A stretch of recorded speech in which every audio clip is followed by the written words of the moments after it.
Hi friends, இன்றைக்கி நம்ம ஒரு அழகான மலை கோயிலுக்கு போக போகிறோங்க. காட்டுக்குள்ளே யானைகள் அதிகமாக வாழ்கிற காடு மலைப்பகுதியில் மலை மேலே இருக்கிற ஒரு கோயிலுக்கு தாங்க போக போகிறோம். இந்த கோயில் எந்த கோயில்னு நீங்கள் தம்ப்நெயிலை பார்த்தவனே கண்டுபிடிச்சிருப்பீங்க.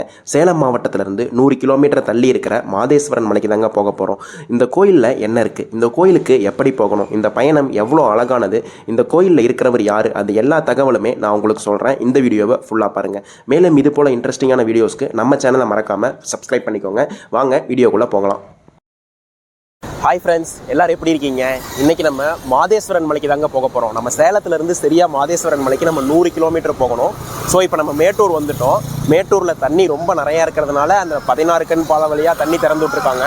ஸோ இப்போ பாருங்கள், நான் மேட்டூரில் தான் இருக்கேன். இந்த அங்கே தான் அந்த 16 கண் பாலம் இருக்குது. உங்களுக்கு காட்டுறேன். தண்ணி எவ்வளோ சூப்பராக வருதுன்னு பாருங்களேன். ஜம்முன்னு ஒரு இங்கே பாருங்களேன், செம்மையாக இருக்குங்க தண்ணி பார்க்குறதுக்கு. காவேரி தண்ணி சூப்பராக இருக்குங்க.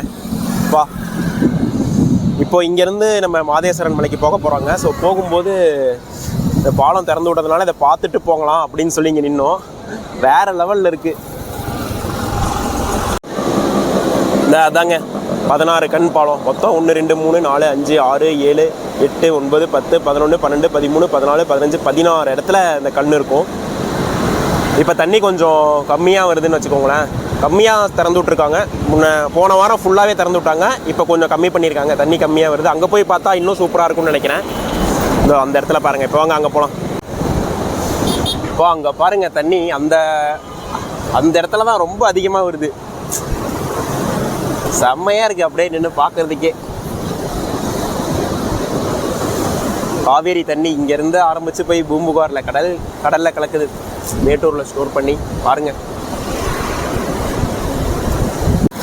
பாருங்க, இதுதான் மேட்டூர் டேமோட 16 கண் பாலம். அப்படியே அங்கேருந்து 1 2 3 நம்பர் எழுதியிருப்பாங்க. 16 கண் பாலம். தண்ணி எப்படி வருது பாருங்களேன்.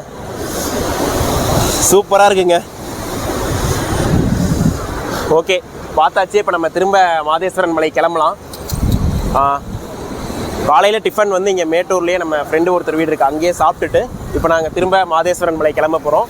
போயிட்டு மாதேஸ்வரனை தரிசனம் பண்ண போகிறோம். வாங்க போகலாம். மாதேஸ்வரன் மலைக்கு என்னதான் கர்நாடகாவில் இருந்தாலுமே நம்ம சேலத்திலிருந்து சரியாக 100 கிலோமீட்டருங்க. சேலத்திலிருந்து போகிறதுக்கு பஸ் ஃபெசிலிட்டி இருக்குது. மேட்டூர் கொளத்தூர் மாதேஸ்வரன் மலைக்கு போகும். இந்த பஸ் ஜெர்னி ஒரு 2 மணி நேரத்துலேருந்து 3 மணி நேரம் வரைக்கும் ஆகுங்க. நாங்கள் இந்த டைம் மாதேஸ்வரன் மலைக்கு பைக்கில் போக முடிவு பண்ணியிருந்தோம். இந்த ரோடு அவ்வளோ அழகாக இருக்குங்க. காவேரி கரையை ஒட்டியே நம்ம போவோம். இன்னும் கொஞ்சம் தூரம் போனால் பாலாறு, அதுக்கப்புறம் நம்ம கர்நாடகா பார்டர் செக் போஸ்ட்டு, அதுக்கப்புறம் நம்ம மலையேற்றம் ஆரம்பிச்சிடும். இப்போயே காட்டுக்குள்ளே போகிறதுனால அவ்வளோ சூப்பராக இருக்குது. 2 சைடுமே பாருங்கள், ஃபுல்லாக மரம். இந்த பக்கமும் அந்த பக்கமும் மரம், நிழல், நடுவில் ரோடு ஃபுல்லாகவே ஃபாரஸ்ட்டுக்குள்ளே என்ட்ரி ஆகிட்டாலே அவ்வளோ நிழலாக குளுமையாக ஜிலுன்னு இருக்குது. இந்த சைடு அப்படியே பார்த்தீங்கன்னா மேட்டூர் டேமுக்கு போகிற காவேரி தண்ணி சூப்பராக இருக்குங்க நிஜமாலுமே.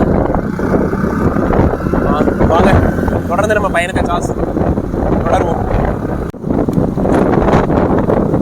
இது செக் போஸ்ட் வந்துட்டோங்க. இதோட நம்ம தமிழ்நாடு எல்லை முடிவு. அங்கே ஒரு போர்டு இருக்கும் பாருங்க. வந்துட்டோங்க கர்நாடகாவுக்கு. இந்த முன்னாடி ஒரு போர்டு போட்டிருக்காங்க பாருங்க. என்னங்க இது? இந்த கர்நாடகா எனக்கு தெரியல, என்ன எழுதியிருக்காங்கன்னு தெரியல. தயவு செஞ்சு கொஞ்சம் இங்கிலீஷ் எழுதியிருக்காங்கன்னா நல்லாயிருக்கும். நாங்கள் பார்டர் கிராஸ் பண்ணும்போது காலையில் கரெக்டாக 10 மணிக்கு மேலே ஆயிடுச்சுங்க. ஆனால் சொல்லிக்கிற அளவு இங்கே வெயிலே இல்லை. அடிவாரத்தில் 2 மரங்களுக்கும் நடுவில் போகிற ரோடு ஜிலுன்னு காத்தோட அவ்வளோ சூப்பராக நிழலோடையே இருந்துச்சுங்க. இந்த மலை ஏறி நம்ம கோயிலுக்கு போகிறதுக்கு ஒரு 20 ஹேர்பின் பெண்ட் பக்கமாக வளைஞ்சு தாங்க போகணும். நமக்கு லக்கு இருந்துச்சுன்னா அந்த ரோட்டில் நம்மளால் யானையும் பார்க்க முடியும். நீங்கள் மாதேஸ்வரன் மலைக்கு போகணும் அப்படின்னு பிளான் பண்ணிங்கன்னா அமாவாசை, பௌர்ணமி போன்ற விசேஷ நாட்களில் வந்தீங்கன்னா மலை மேலே கூட்டம் ரொம்ப அதிகமாக இருக்கும். சாமி பார்க்குறதுக்கும் ரொம்ப டைம் ஆகிடுங்க. ஸோ நீங்கள் ஒரு ஆர்டினரி டேயில் வந்தீங்கன்னா பொறுமையாக சாமி கும்பிட்டுட்டு போகலாம். ஃப்ரெண்ட்ஸ், இப்போ நம்ம மலை ஏற ஆரம்பித்து ஒரு 10 நிமிஷம் ஆகுது. பார்டர்லாம் கிராஸ் பண்ணிட்டோம். மணி இப்போ ஒரு 10:30 மணி இருக்கும். கிளைமேட்டு அவ்வளோ சூப்பராக இருக்குது. 2 சைடும் பச்சை பசேல்னு. நமக்கு லக்கு இருந்துச்சுன்னா நம்ம போகிற வழியில் இந்த இடத்துல நம்ம யானையை பார்க்க முடியும். லாஸ்ட் டைம் வரும்போது நான் யானையை ரொம்ப தூரத்தில் பார்த்தேன். இந்த டைம் பார்க்க முடியுதான்னு தெரியல. வாங்க இப்போ மலை ஏறிட்டு மேலே போய் சாமி கும்பிட்டுட்டு அந்த கோயிலில் என்ன இருக்குன்னு பார்ப்போம். தொடர்ந்து ட்ராவல் பண்ணுவோம்.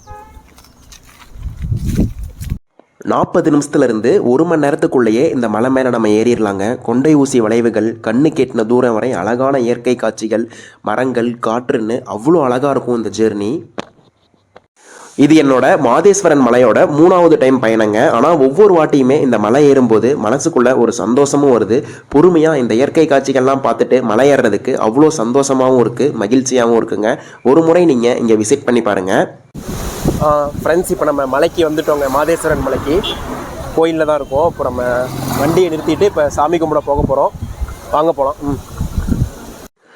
ஃப்ரெண்ட்ஸ், இப்போ நம்ம உள்ளே என்ட்ரான உடனே முதல்ல ஒரு பெரிய மண்டபத்தை தாண்டுவாங்க. இந்த மண்டபம் ரொம்ப பெருசாக இருந்துச்சு. இங்கே தான் ஃபங்க்ஷன் நடக்கும், ஸ்டேஜ் கூட இங்கே இருக்குது. இந்த மண்டபத்தில் பக்தர்கள் ஓய்வும் எடுத்துக்குவாங்க. கோயிலுக்கு பக்கத்துலேயே ஒரு 3 தேர் இருக்குங்க. இந்த 3 தேரை நம்ம இழுக்கணும் அப்படின்னா ஒரு குறிப்பிட்ட அமௌண்ட் கோயிலில் பே பண்ணிவிட்டு இந்த தேரை நம்ம இழுத்துக்கலாம். இப்போ இந்த தேரில் நீங்கள் பார்க்குறீங்கல்ல, இந்த மாதிரி தான் சிவலிங்கத்தில் மாதேஸ்வரன் இருப்பார். இப்போ நீங்கள் பார்க்குறவர் தாங்க கோயிலோட வெளிப்பிரகாரத்தில் இருக்கிற ஒரு விநாயகர் கோயில். இந்த விநாயகரை தரிசனம் பண்ணிவிட்டு நம்ம இப்போ கோயிலுக்குள்ளே போகலாம். மாதேஸ்வரன், இந்த மலையில் இருக்கிற மாதேஸ்வர சாமி வந்து சிவபெருமானுடைய அம்சங்களாக பக்தர்கள் இன்றைக்கும் வழிபட்டுட்டு இருக்காங்கங்க. இவர் 15ஆம் நூற்றாண்டில் வாழ்ந்திருக்காரு. அவரோட பேர் மாதையன். அவர்கிட்ட இங்கே வாழ்கிற மக்கள் அவங்களோட பிரச்சனையை போய் சொல்லுவாங்க. அவர் அதை அப்படியே தீர்த்து வச்சுருக்காருங்க. இவரை வழிபாடு செஞ்சால் வீட்டில் இருக்கிற கால்நடைகள், ஆடு மாடு எல்லாமே நல்லாயிருக்கும். பக்தர்களுடைய நோய் தீரணும்னு நம்பிக்கைங்க. அதனால தான் இங்கே பக்தர்கள் கூட்டம் கூட்டமாக வந்து மாதையனை வழிபாடு செஞ்சுட்டு போகிறாங்க. அந்த புலி மேலே உட்காந்துருக்காரு இல்லைங்க, அவர் தாங்க மாதேஸ்வரன். இந்த சிலை ரொம்ப பெருசாக இருந்துச்சு. கிட்ட போகிறதுக்கு கொஞ்சம் கன்ஸ்ட்ரக்ஷன் பண்ணி நடந்துட்டு இருக்கு. ஸோ அதனால் எங்களால் இப்போ போக முடியல. அடுத்த முறை வரும்போது கிட்ட போக அலோவ் பண்ணாங்கன்னா நான் உங்களுக்கு காட்டுறேன். நான் இப்போ தான் மாதையனை பார்த்துட்டு சாமி கும்பிட்டுட்டு வந்தேன். இன்றைக்கி சனிக்கிழமைங்கிறதுனால கூட்டம் அதிகமாக இல்லை.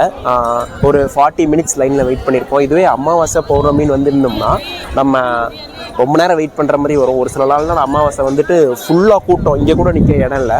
ஸோ நீங்கள் இங்கே வரலாம் அப்படின்னு பிளான் பண்ணிங்கன்னா நீங்கள் ஒரு ஆர்டினரி ஒர்க்கிங் டேயில் வந்தீங்கன்னா நீங்கள் கொஞ்சம் கூட்டம் இல்லாமல் பொறுமையாக சாமி கும்பிட்டுட்டு போகலாம். இப்போது சனிக்கிழமைங்கிறதுனால ஒரு மேக்ஸிமம் 1 ஹவர் வெயிட்டிங் டைம் இருக்கும். சாமி கும்பிட்டாச்சு. இப்போ வந்து வெளியே லட்டு அந்த மாதிரி பிரசாதம்லாம் இருக்கும். அதெல்லாம் வாங்கிட்டு நம்ம திரும்ப இப்போ கீழே கிளம்ப போகிறோம். வாங்க போகலாம்.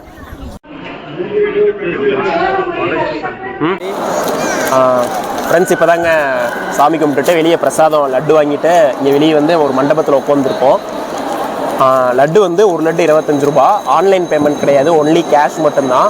ஸோ நான் ஒரு 2 லட்டு வாங்கினேன். நீங்கள் கேஷ் எடுத்துகிட்டு வந்துடுங்க. இங்கே வரும்போது பிரசாதம் வாங்கணும்னு முடிவு பண்ணிட்டீங்கன்னா அடுத்த வீடியோவில் உங்களை வேறு ஒரு கோயில்லையோ இல்லை சுற்றுலாத்தலத்துலையோ இல்லை ஏதாச்சும் ஒரு மலை கோயில்லையோ மீட் பண்ணுறேன். அது வரைக்கும் நம்ம சேனலை மறக்காமல் லைக் பண்ணுங்கள், சப்ஸ்கிரைப் பண்ணிக்கோங்க, கமெண்ட் பண்ணுங்கள். Until then, bye.